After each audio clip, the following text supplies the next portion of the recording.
Asia cup শুরুর ঠিক দুদিন আগে বাংলাদেশকে দারুণ একটা উপহার দিয়েছিল পাকিস্তান, দারুণ একটা উপকার করেছিল পাকিস্তান আফগানিস্তানকে হারিয়ে। আর এশিয়া কাপ শুরুর দিনটাতে কি বাংলাদেশকে ওই রকমই আরেকটা উপহার দিতে পারবে, ওই রকমই আরেকটা উপকার করতে পারবে হংকং সেই আফগানিস্তানকে হারিয়ে? ত্রিদেশীয় সিরিজের ফাইনালে পাকিস্তান আফগানিস্তানকে শুধু হারায়নি, তাদের রীতিমতো উড়িয়ে দিয়েছিল, তাদের রীতিমতো গুড়িয়ে দিয়েছিল। ৬৬ রানে অল আউট করে দিয়ে ৭৫ রানের বিশাল জয় পেয়েছিল। যেই পরাজয়টা আফগানিস্তানের উপরে সাইকোলজিক্যালি খুবই এফেক্ট করতে পারে, যেই কারণে এশিয়া কাপে বাংলাদেশ একটা অ্যাডভান্টেজ পেতে পারে, ওইরকম একটা আলোচনা করেছিলাম। এবং ঠিক এই পরিস্থিতিতে ঠিক ২ দিন পরে যখন হংকং এর মুখোমুখি হচ্ছে আফগানিস্তান, তখন তাদের জন্য ঘুরে দাঁড়ানোর উপলক্ষ ঠিক আছে, কিন্তু হংকং তো এর চেয়ে ভালো অবস্থায় তাদের জন্য আফগানিস্তানকে পেতে পারত না। হংকং কি আফগানিস্তানের বিপক্ষে একটা হিউজ আপসেট ঘটাতে পারবে? তাদের দলটার সেই সামর্থ্য কি রয়েছে আফগানিস্তানকে হারানোর?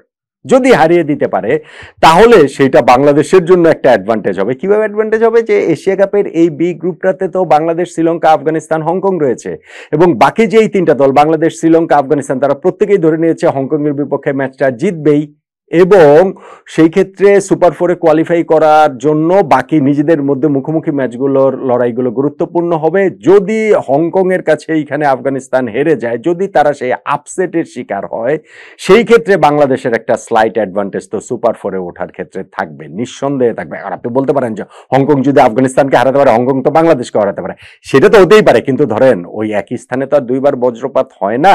হংকং এই টুর্নামেন্টের যে ৩টা ম্যাচ রয়েছে, সেই ৩টা ম্যাচের মধ্যে কোনো একটা ম্যাচ জেতাটাই হিউজ আপসেট, সেইখানে তারা ২টা ম্যাচ জিতে যাবে অমনটা ভাবার কোনো কারণ নেই। প্রথম ম্যাচটাতেই সেই আপসেটটা বরং হয়ে গেলে বাংলাদেশের জন্য অবশ্যই একটুখানি সুবিধাজনক জায়গা তৈরি হবে। আফগানিস্তান, হংকং তারা পরস্পরের মুখোমুখি টি-20তে হয়েছে ৫ বার। সেই ৫ বারের মধ্যে আফগানিস্তান ৩ বার জিতেছে, কিন্তু হংকংও তো ২ বার জিতেছে। আপনি যখন এই স্ট্যাটটা জানবেন তখন আপনার মনে হতে পারে যে এবারের এশিয়া কাপের প্রথম ম্যাচটাতে তাহলে আফগানিস্তান হংকং একটা সেয়ানে লড়াই হতে পারে। কিন্তু প্রবলেম হচ্ছে ওই দুই দলের যে মুখোমুখি ৫টি লড়াই, সেই সবগুলা ম্যাচই সেই ২০১৪, ২০১৫, ২০১৬ সালে, অর্থাৎ সেই ৯ বছর, ১০ বছর, ১১ বছর আগের ঘটনা, যখন আফগানিস্তান ঠিক আফগানিস্তান হয়ে ওঠেনি। সাম্প্রতিক সময়গুলোতে আফগানিস্তান এত দুর্দান্ত দল হয়ে উঠেছে লিমিটেড ওভার ক্রিকেটে, ওয়ানডেতে, স্পেশালি টি-20তে। গতবারটা টি-20 ওয়ার্ল্ড কাপের তার সেমিফাইনালেই খেললো গত বছর। ফলে এই দলটার পক্ষে এইবারও শিরোপা জয়ের এশিয়া কাপে সম্ভাবনাটা একেবারে রুলড আউট করে যাবে, সেইটা তারা শিরোপা জিততেই পারে। তাদের বিপক্ষে হংকং এর জেতাটা তাই আপসেট, হিউজ আপসেট। আমি তো মনে করি যে হংকং এর এখানে জেতার পার্সেন্টেজ, আচ্ছা পার্সেন্টেজ কত সেটা নয় ভিডিও শেষেই নয় বলছি, সো ওই পার্সেন্টেজটা খুবই কম নিঃসন্দেহে। আপসেট তো সেই কারণে বলছি, কিন্তু ক্রিকেটে তো আপসেট ঘটে, আপসেট যে ঘটে না বিষয়টা তো তেমন নয়। এখন আফগানিস্তানে তাদের যে জায়গাটা, দলটার ব্যাটিংটা ভালনারেবল, সেটা পাকিস্তানের বিপক্ষে ওই ট্রাই নেশনের ফাইনালটাতে ৬৬ রানে অল আউট হয়ে যাওয়াতে আমরা কিছুটা বুঝতে পারি। আমরা বুঝতে পারি যে এই দলটার টপ অর্ডার, স্পেশালি রহমানুল্লাহ গুরবাজের যে ফর্ম, সেটা চিন্তার বিষয়। ওই ট্রাই নেশনের পুরো টুর্নামেন্টে তিনি মাত্র ৯৮ রান করেছেন, সেটা ১১০-এর নিচে স্ট্রাইক রেটে। হ্যাঁ, তাদের দলটাতে ইব্রাহিম জাদরান, সেদেকুল্লাহ আর অটালের মতো ব্যাটসম্যান রয়েছে, স্টেডি ব্যাটসম্যান রয়েছে, কিন্তু রহমানুল্লাহ গুরবাজের জ্বলে ওঠাটা খুব গুরুত্বপূর্ণ। তা না হলে এই ব্যাটিং লাইন আপের খুব ভালো কিছু করা বা টুর্নামেন্টে ডিপ এন্ডে যাওয়াটা আসলে খুব কঠিন হয়ে যাবে। তবে আফগানিস্তানের মূল শক্তির জায়গায় তাদের বোলিং, অসাধারণ বোলিং লাইন আপ, অসাধারণ তাদের আসলে স্পিন অ্যাটাক। সেই স্পিন অ্যাটাকে রশিদ খান রয়েছেন, মোহাম্মদ নবী রয়েছেন, নূর আহমেদ রয়েছেন এবং গাজানফর রয়েছেন। এই যে স্পিন চতুষ্টয়, এই যে স্পিন কোয়াড্রেট, সেইটা পৃথিবীর যে কোনো দলেরই নাভিশ্বাস তুলে দেওয়ার জন্য যথেষ্ট।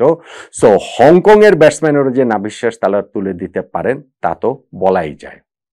এই জায়গাটাতে আবার একটুখানি অ্যাডভান্টেজ বা ভালো জায়গা বা গ্লাসের অর্ধেক পূর্ণ ওইভাবে যদি দেখি বাংলাদেশের পার্সপেক্টিভ থেকে, সেটা কি? সেটা হচ্ছে খেলাটা হবে যে আবুধাবিতে। সেই আবুধাবির উইকেটে কিন্তু স্পিনটা তুলনামূলক একটু কম ধরে, ডেফিনেটলি দুবাইয়ের চেয়ে কম ধরে এবং আরও ডেফিনেটলি শারজার চেয়ে কম ধরে। ফলে আফগানিস্তানের এই 4 স্পিনার কতটা কার্যকর হবেন বা তাদের বিপক্ষে হংকং এর ব্যাটসম্যানরা কতটা ডমিনেট করতে পারবে, ওই জায়গাটাতে হংকং একটুখানি আত্মবিশ্বাস তারা নিতেই পারে। আর তাদের যে 2 ওপেনার রয়েছে, সেই 2 ওপেনারে কিন্তু এই বছরে তাদের স্ট্রাইক রেট মোটামুটি 140 প্লাস 145 এর মতো এই জায়গাটাতে রয়েছে, এবং এই 2 ওপেনারই তাদের সেঞ্চুরিও, টি-20 সেঞ্চুরিও এই বছর রয়েছে। কিন্তু প্রবলেম হচ্ছে গিয়ে হংকং এই বছর যে 16টা টি-20 ম্যাচ খেলেছে, সেই ম্যাচগুলো তারা খেলেছে সেই বাহরাইন, মালয়েশিয়া, কুয়েত, কাতার, সিঙ্গাপুর, সামোয়া এই জাতীয় দলগুলোর বিপক্ষে। ফলে সেইটা তো খুব আদর্শ প্রস্তুতি না। হ্যাঁ, এশিয়া কাপকে সামনে রেখে তারা 3 সপ্তাহ আগে ইউএইতে চলে এসেছে। এই সময়টা জুড়ে তারা নিবিড় অনুশীলন করেছে, ট্রেনিং নিয়েছে, নিজেদেরকে ওই প্র্যাকটিস করে ঝালিয়ে নিয়েছে। 4টা ম্যাচও খেলেছে, 2টা ওমানের বিপক্ষে, 2টা লোকাল সাইডের বিপক্ষে তারা ম্যাচগুলো খেলেছে। কিন্তু এগুলোর কোনো কিছুই হংকংয়ের ঠিক আফগানিস্তানের সঙ্গে পেরে ওঠার মতো নয়, সেই সাক্ষ্যটা আসলে দিচ্ছে না। আর হংকং এশিয়া কাপে এখন পর্যন্ত 4টা আসরেতেও তারা খেলেছে, 2004, 2008, 2018, 2022, এবং সেই 4 আসরের যেই 11টা ম্যাচ তারা এশিয়া কাপে খেলেছে সবগুলো ম্যাচই হেরেছে।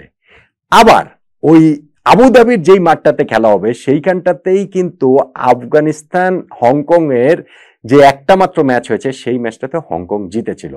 মানে আমি এখন এই আলোচনাটা করছি আফগানিস্তান আর এই হংকং এর ম্যাচ নিয়ে বাংলাদেশের পার্সপেক্টিভ থেকে তো আলোচনা করবো, এবং বাংলাদেশের পার্সপেক্টিভ থেকে হংকং যদি এই ম্যাচটা জিতে সেই ক্ষেত্রে বাংলাদেশের জন্য সুপার ফোরেও কোয়ালিফাই করার একটা চান্স রয়েছে।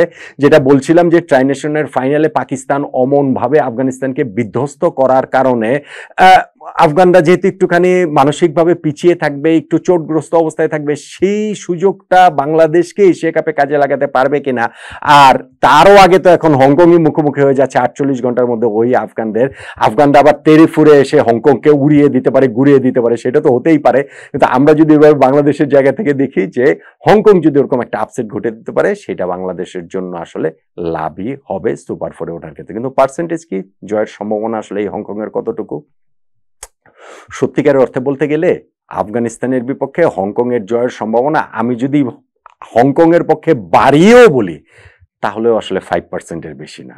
এই আফগানিস্তানকে হংকং হারিয়ে দেবে টি-20 ম্যাচে, সেই সম্ভাবনা 5%-এর বেশি কোনোভাবেই না। দেন এগেইন স্পোর্টসের মজাটা সেইখানেই। এই 5% সম্ভাবনা নিয়ে কত কত দল জিতে গিয়েছে, কত কত খেলায় জিতে গিয়েছে, কত কত গুরুত্বপূর্ণ ম্যাচে জিতে গিয়েছে। সো হংকং যদি ওই রকম তাদের ক্রিকেটের এইখানটাতে একটা হিউজ আপসেট যদি তারা ঘটাতে পারে, আফগানিস্তানকে তারা যদি হারাতে পারে, একটুখানি মানে এই ম্যাচটা যখন দেখতে বসবো তখন বাংলাদেশের পার্সপেক্টিভ থেকে হংকং এর সাপোর্টটাই আসলে আমরা করব। ওই 5%-এর উপরেই আমরা আসলে আশা রাখতে চাই যে দেখি না আফগানিস্তানকে এরকম বেকায়দা অবস্থায় পেয়েছে, তাতে হংকং সেই অ্যাডভান্টেজটা নিয়ে রশিদ খান, নবী, ইব্রাহিম জাদরানদের হারিয়ে দিতে পারে কিনা, 5%টাকে তারা 100%-এ রূপান্তর করতে পারে কিনা, দেখাই যাক না, একটু আশা করি না হয়।